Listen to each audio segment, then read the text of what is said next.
Here, head coach Bobby Barbier, Northwestern State hosting Nicholls. And coach, back-to-back home weekends. It's the second one. Back-to-back times the conference leader comes to town. And last weekend against UIW, you guys responded very well to that challenge.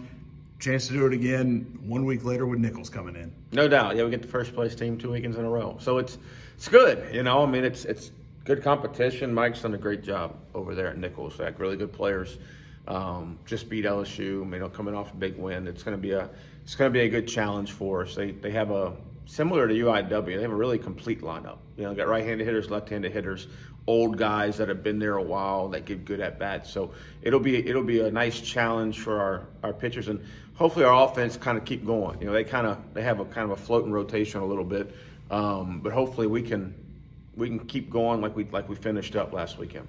Yeah, it looked like the approach was what you wanted, 1 through 9. Sometimes the results don't always, resonate with the approach, but you've got a veteran lineup that, it certainly looked like the last couple of games is starting to spoil more pitches, see more pitches, attack that starter and get in that bullpen a little bit early. Yeah, I thought we did a really good job having at-bats, really good at-bats, 1 through 9.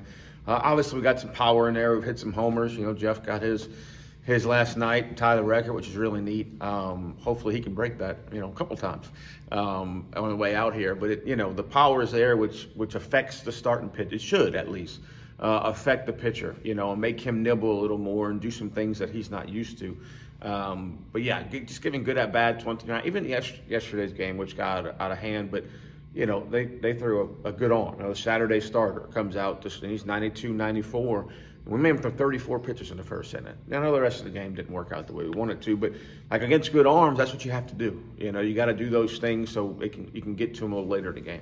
And it's a little different if you have that same approach against a starter in a typical game. He's probably not going to see that lineup the third time, which means if you do it against a Friday night guy, you're in their bullpen early, which is always kind of the goal on a weekend. No doubt, and it's most of our teams are built with 3 starters and a few relievers that you like to use and that you want to go to, and some games, and especially this year, haven't gone that way. We've had some high-scoring Friday night games and things like that. And a lot of times those games get high-scoring because if you have to get your guy out early, it's kind of, who do you use with the weekend still at hand if the game is not in hand. So it makes it a little more difficult to manage when they get that way. But hopefully we can just continue to have good at-bats, not let yesterday affect us. We talked after the game about there's a fine line between being okay with what happened and understanding that we have to move on. We can't be okay with it. Like, we didn't play well at all.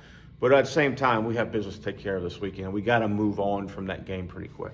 Go back to the home runs. You mentioned Jeffrey Elkins hitting his 31st, his career 31st home run, which ties him for the school record. But this is the second time this year you've had a streak of at least 6 games with a homer from your team.